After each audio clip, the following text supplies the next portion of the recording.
welcome back to JW's Backyard. Now we're back here with part 2 of our PowerWheels Caterpillar dump truck diesel swap.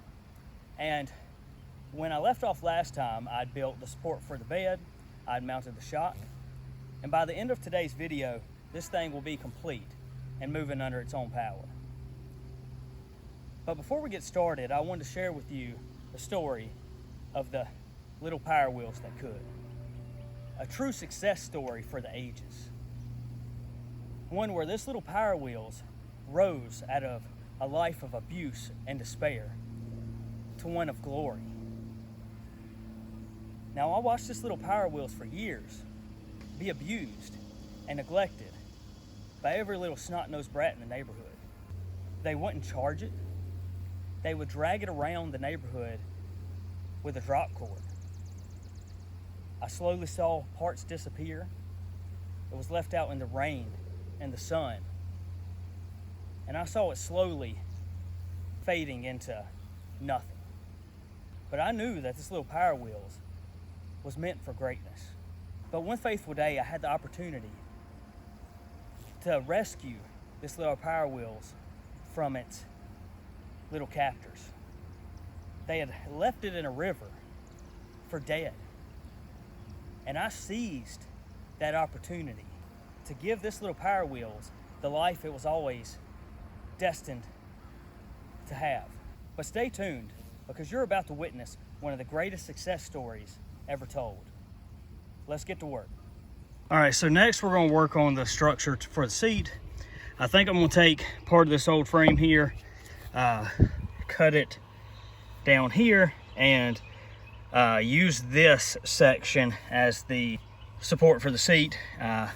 We'll weld it back kind of in the same spot it was at, just this time it's flipped around.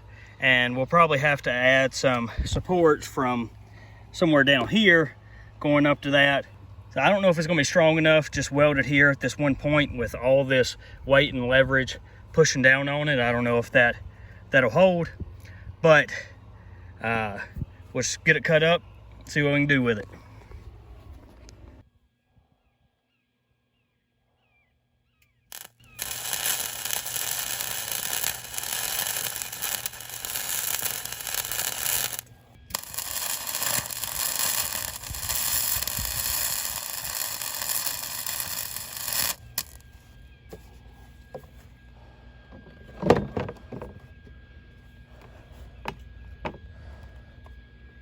Hey, that looks like that's gonna work good.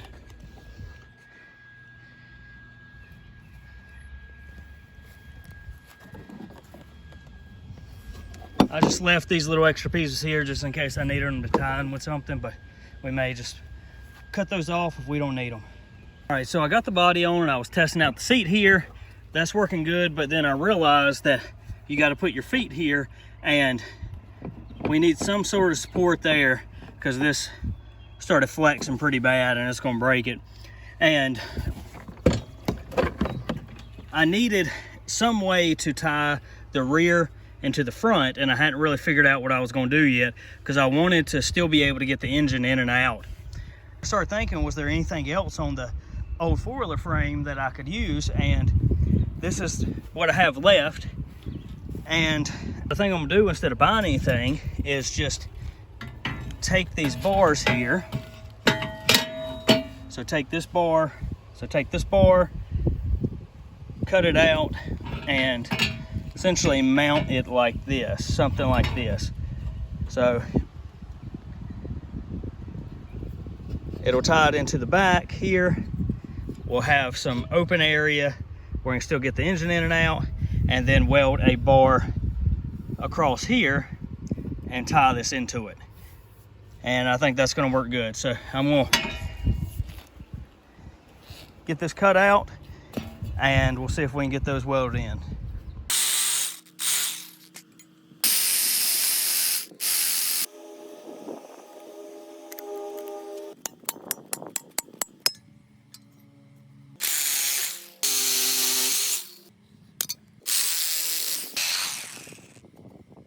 I got the tubes off. I still got to clean them up and get all this extra stuff off, but essentially tied into this back rod here and put a bar across here to connect it, and it actually lines up perfectly with where the footrest goes, and we'll still have a big gap to take the engine in and out.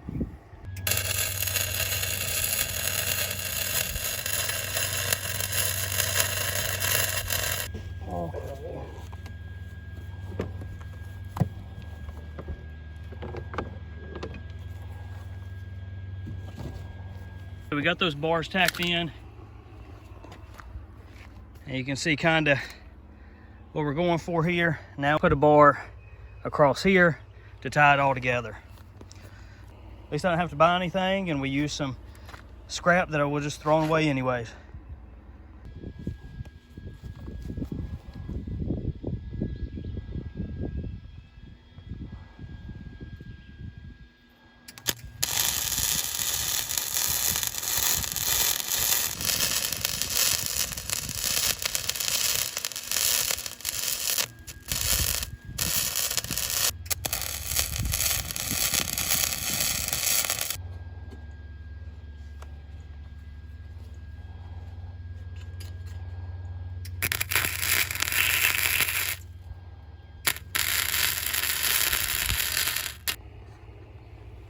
All right, so the bars are welded in, and you can see how they fit under here.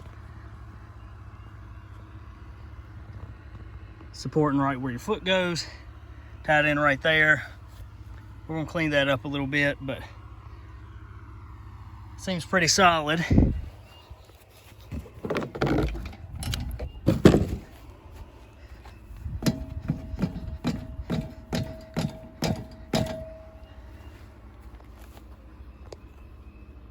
Now we need to get the steering wheel mounted. I got this off eBay for like 20, 25 bucks. We're not gonna do anything fancy. We're just going to take the factory mount for the handlebars, and we're going to drill some holes to match the pattern of the steering wheel and just bolt it down, and that'll be it. Then we'll have to trim our plastic so we have some room to move the steering wheel.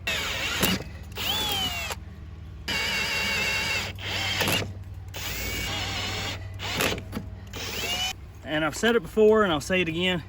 If you drill a lot of metal, go ahead and buy some cobalt. Go ahead and buy some cobalt drill bits. They cut through metal like butter. They're not like those titanium bits that are dull after a couple holes, or you spend 10 minutes trying to drill one hole.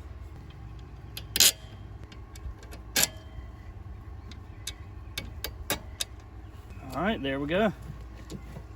I think we need to lubricate the suspension, but that's gonna work.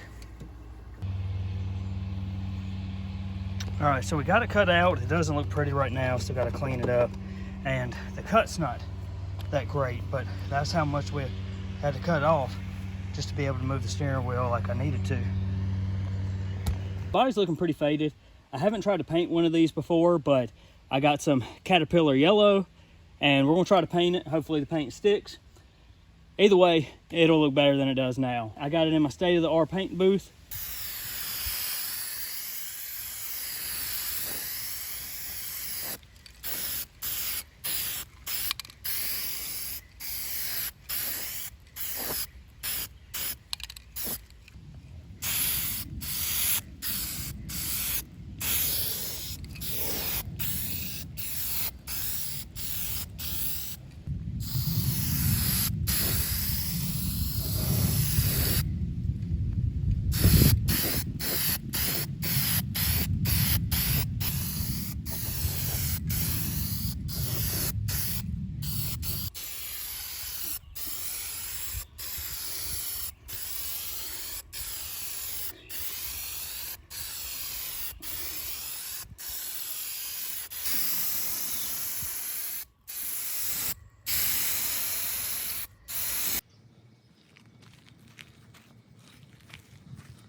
So you'd think with all this space, this engine would just slide right in, but it doesn't look like it's going to. I think I'm gonna have to take the intake and exhaust off to be able to get it in. Well, hang on. and take an exhauster off. This thing is a tight squeeze, but we got it. Lord. All right, now I'm gonna mark where we need the bolt holes at so we can cut those out in the base plate. I am gonna slot the bolt holes so we can move the engine back and forth, get a little bit of tension on the chain.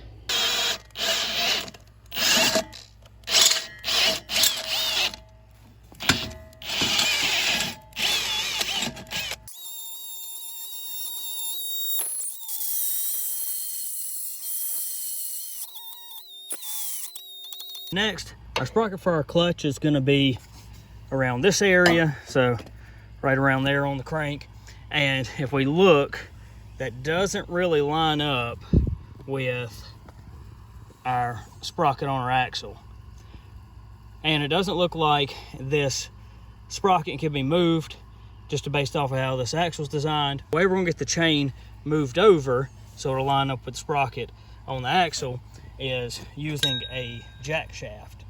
So this is a fancy jack shaft. I haven't used one of these before, but I wish I would have. I had to put a jack shaft on the Mustang to get the chain, since the engine is lifted and I need the chain to go down and then back. I used one of these, but this one is adjustable. So something I always have issue with the Mustang is keeping the chain tight.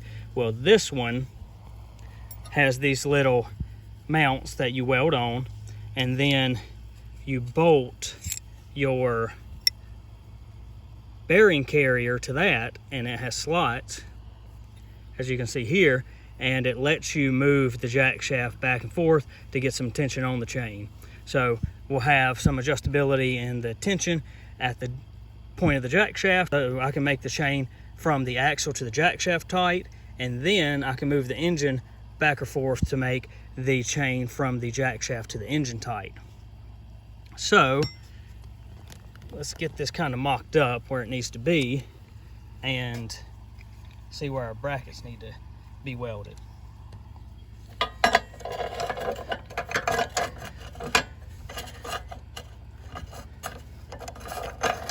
We kind of got an idea of what's going on.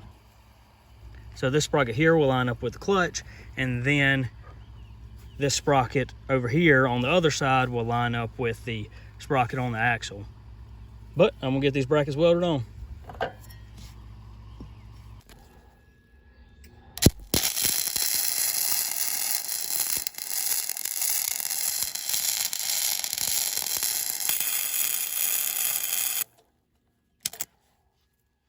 Got the first bracket for the jack shaft welded on, and we got the bearing bracket bolted up.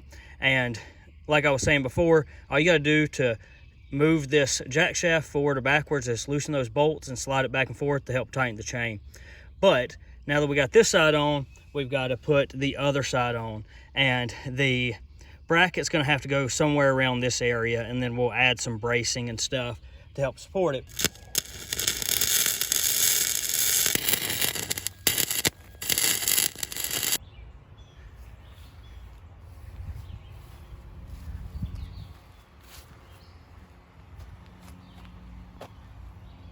Going to run a standard clutch setup on this thing.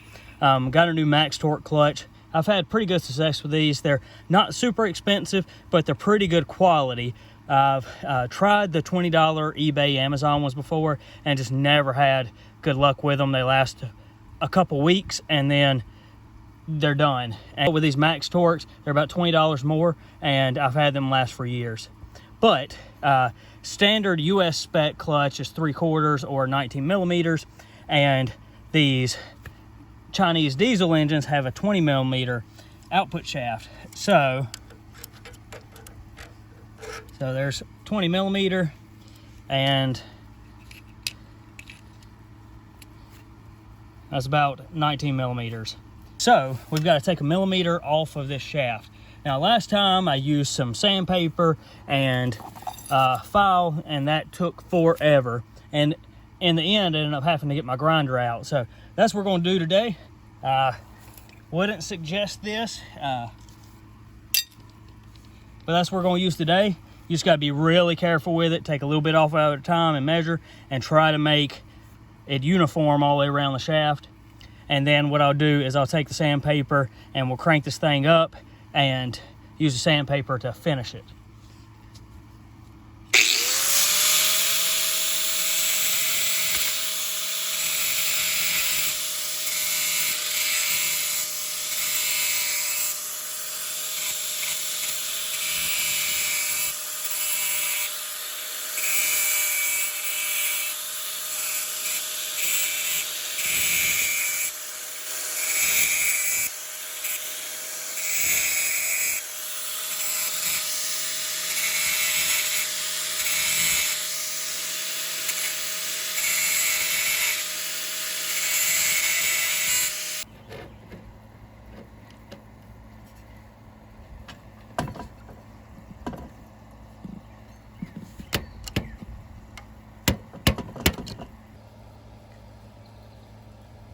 All right, so I ran into a little problem, actually a pretty big problem.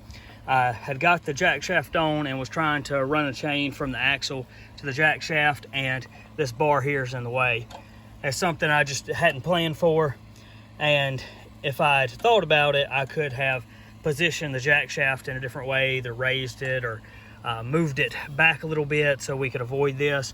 But this is where we're at now, and I don't really want to cut those mounts off, so I was trying to find something that would work, and a larger sprocket on the axle may help us avoid this bar. But I got the sprocket hub off, and you see it's splined, and I just don't have anything that fits an axle like this. Usually I use a just smooth keyed 1-inch axle that would fit a hub like this, and of course this doesn't match up to that. I think I come up with a pretty good solution. I took this hub here for the split sprockets, and I used the sprocket that came on the cart, and I'm going to use that as a hub. I can mount the sprocket hub to that, and that'll act as our hub for the split sprocket. And it's quite a bit bigger sprocket, which is going to be beneficial because we need some torque on this thing, because these diesel engines are pretty underpowered. So this might work out just fine, but I'm gonna get it on and see if we are clearing this bar here.